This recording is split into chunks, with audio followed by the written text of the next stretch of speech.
మీరు దేశానికి స్వాతంత్రం సంపాదించినాం, గాంధీ మహాత్ములం, గాంధీ వారసులం అని చెప్పుకుంటారు కదా. మరి గాంధీ వారసులు అయితే మాట్లాడే భాష ఏంది? ఒక ముఖ్యమంత్రి సీటుకు కూడా కలంకం వచ్చే విధంగా ఒక తీవ్రవాది కంటే, ఉగ్రవాది కంటే, నర హంతకుడు కంటే ఘోరంగా మాట్లాడిన ఈ భాష మీద కాంగ్రెస్ ఎందుకు చర్యలు తీసుకోదు? రేవంత్ రెడ్డిని ఆ ముఖ్యమంత్రి సీటు నుంచి తొలగించాలి. రేవంత్ రెడ్డి ఈడ రాష్ట్ర ప్రజల్ని ఏ రకంగానైతే బ్లాక్మెయిల్ చేసిండో, ఢిల్లీ అధిష్టానాన్ని కూడా బ్లాక్మెయిల్ చేసి ఆ సీటులో కొనసాగుతున్నాడేమో. ఆ బ్లాక్మెయిల్లకు భయపడి ఇలా రాహుల్ గాంధీ గారు ఢిల్లీ అధిష్టానం నిర్ణయం తీసుకోవట్లేదేమో. కానీ తెలంగాణ ప్రజల ఆగ్రహానికి గురిగాక తప్పదు. మేము హెచ్చరిస్తూ ఉన్నాం. ఇవాళ తెలంగాణ గురించి మాట్లాడే హక్కు మాకుంది. నువ్వు తెలంగాణని ఉన్న ధనాన్ని, సంపదని ఏ రకంగా దోచుకోవాలనే ఒక ఆలోచనలో ఉన్నావు. దానికోసమే ఎస్సీ భూములు తాకట్టు పెట్టినావు, బ్యాంకు లైజనింగ్ చేసినందుకు కమిషన్ ఇచ్చినావు. దోచుకుపోదామంటే మా కృష్ణార్జున్ లాంటి కేటీఆర్, హరీష్ రావు ఎమ్మడి పడితే నీ భాగవతం బయటపడ్డది. ఈ ముఖ్యమంత్రి సీటుని, పదవిని అడ్డం పెట్టుకొని బ్లాక్మెయిల్ చేసి, రియల్ ఎస్టేట్ చేసి, ఎక్కడ భూములు ఉన్నాయో అమ్ముకుందామని చెప్పేసి ప్రయత్నం చేస్తున్న నీకు అడుగడుగున తెలంగాణ ప్రజల పక్షాన ఈ ఆస్తుల్ని ధ్వంసం కానియొద్దు, ఈ రాష్ట్రం విధ్వంసం కావద్దు అని చెప్పేసి మా నాయకత్వం అడుగడుగున ప్రయత్నం చేస్తుంటే జీర్ణించుకోలేక నువ్వు ఈరోజు ఇష్టారీతిగా మాట్లాడుతున్నావు. నీ స్థాయిని నువ్వు మర్చిపోయి మాట్లాడుతున్నావు. నీకు దమ్ము లేకపోతే, చేత కాకపోతే మా నాయకత్వాన్ని వాడుకో. హరీష్ రావు గారు అనుభవజ్ఞులు. నీ మాదిరిగా అంగు ఆర్భాటాలు, జీతబత్యాలు, హెలికాప్టర్లు కావాలని అడగట్లే. ఈ తెలంగాణ రైతుల ప్రయోజనమే నాకు ముఖ్యం, రైతాంగ ప్రయోజనమే నాకు ముఖ్యం. అవసరమైతే నువ్వు అంటున్నావు కదా రక్తం చల్లితే పంటలు పండుతాయని. మా నాయకత్వం అంతా కూడా రక్తం ఇయ్యటానికి సిద్ధమే. హరీష్ రావు గారు చెప్పారు, నిన్న మా నాయకులు కొంతమంది ఆల్రెడీ పాకెట్లు పట్టుకొని నీకు ఇద్దామని వచ్చిర్రు. చేతనైతే నువ్వు రక్తంతో బండి, ఇంకెంత నీకు రక్తం కావాలంటే ఇవ్వటానికి మా నాయకత్వం సిద్ధంగా ఉంది, తెలంగాణ వాదులు సిద్ధంగా ఉన్నారు. నీళ్లు కాకుండా ప్రత్యామ్నాయంగా రక్తంతో పంటలు పండించే సిద్ధాంతాన్ని నువ్వు ఏడు నుంచి దిగుమతి చేసుకున్నావు చెప్పు. రైతులందరూ అదే పని చేస్తారు. ఇవాళ రైతుల్ని విమర్శించుకుంటా మమ్మల్ని తిట్టడానికి, రైతులకు పంటలు అవే పండుతాయి పో, రక్తంతో పండుతాయి అని చెప్పేసి విలేకరులకి నువ్వు అసలు కనీసం జవాబుదారు లేకుండా చెప్తున్నావు అనంటే, నిన్ను నడి బజారున నిలబెట్టి ఉరి తీసినా కానీ పాపం లేదు. హిట్లర్ అంటున్నావు కదా, నిజంగా హిట్లర్ని మరిపిస్తున్నావు. హిట్లర్ని మరిపించే విధంగానే ఈరోజు నీ పరిపాలన కొనసాగుతుంది. పొద్దునేం మాట్లాడతావో, సాయంత్రం ఏం మాట్లాడతావో, ఎప్పుడు ఏం మాట్లాడతావో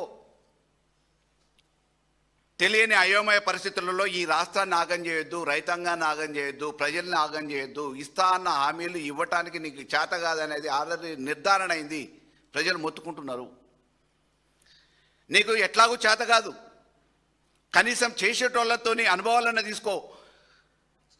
అనుభవజ్ఞులైన శ్యామ్ ప్రసాద్ రెడ్డి గారు విశ్రాంత ఉద్యోగి అయ్యుండి ఈ తెలంగాణ పట్ల మమకారంతో, రైతాంగం పట్ల ప్రేమతోని నేను 5 పైసల బిల్లు అడగా మా సేవల్ని వాడుకోండి, కన్నెపల్లి పంప్ హౌస్ ఆన్ చేస్తే వచ్చే నష్టమేమి లేదు అని చెప్పిన తర్వాత కూడా నువ్వు జీర్ణించుకోలేకుండా చెల్లపల్లి జైల్లో వేసి అప్పుడే పోతుండే అని చెప్పేసి బెల్ట్ ట్రీట్మెంట్లని ఈ రకమైన భాష మాట్లాడటానికి నీకు సిగ్గు శరం ఉందో లేదో కానీ మాకు మా విజ్ఞానం అడ్డొస్తుంది.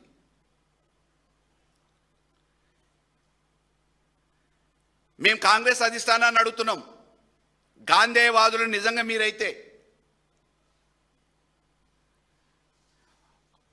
ఈ హత్యాకోరుడు తీవ్రవాది కంటే తీవ్రమైన తీవ్రవాది వెంటనే ఈ రాష్ట్ర ముఖ్యమంత్రిగా పదవి బాధ్యతల నుంచి వైదొలిగించాలి.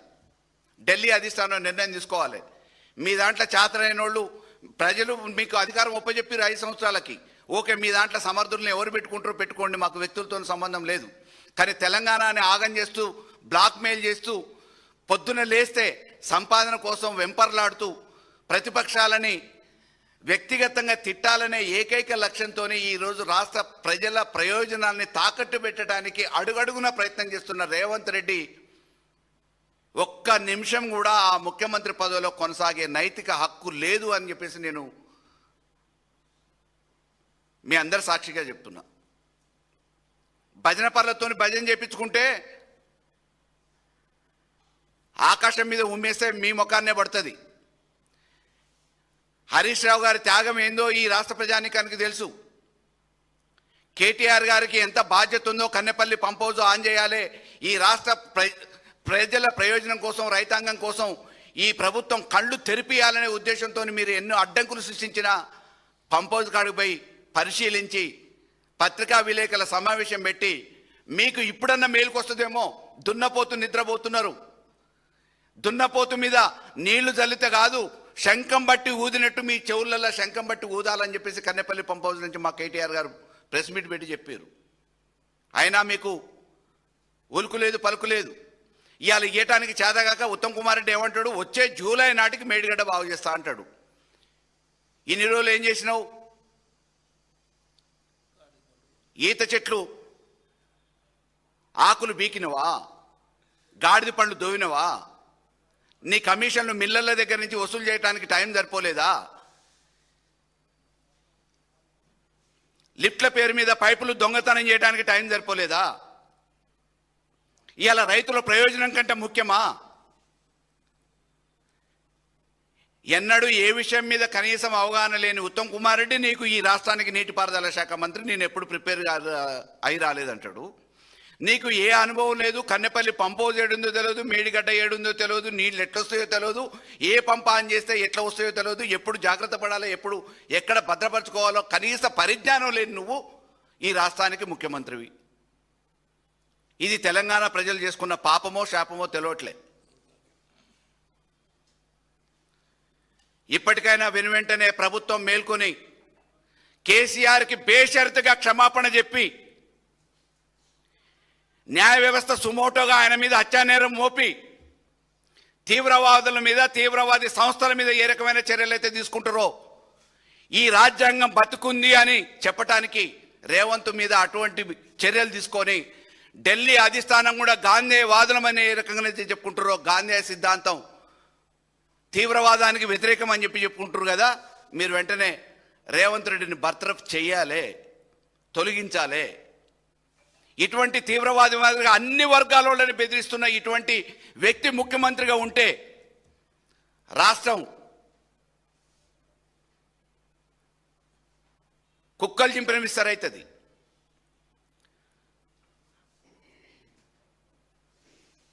ఒకప్పుడు భూస్వాములకు వ్యతిరేకంగా తుపాకులు పట్టుకొని యువకులు అడవులకు పోవాల్సి వచ్చింది. కానీ ఈరోజు నువ్వు తీసుకుంటున్న నిర్ణయాలకి మళ్ళా తుపాకులు పట్టుకుంటారా, ఆయుధాలు పట్టుకుంటారా, ఆ రకంగా రెచ్చగొడుతున్నావో అర్థం కాని పరిస్థితి ఉంది. ఇవాళ నువ్వు నీళ్ళు ఇవ్వకపోతే రేపు కరువు కాటకాలు వస్తే ప్రకృతి వైపరీత్యాల వల్ల జరిగే నష్టాన్ని నువ్వు పూడుస్తావా? నీ అసమర్థత వల్ల నీళ్ళు ఇవ్వలేక చేతులు లేబట్టేసినంత మాత్రాన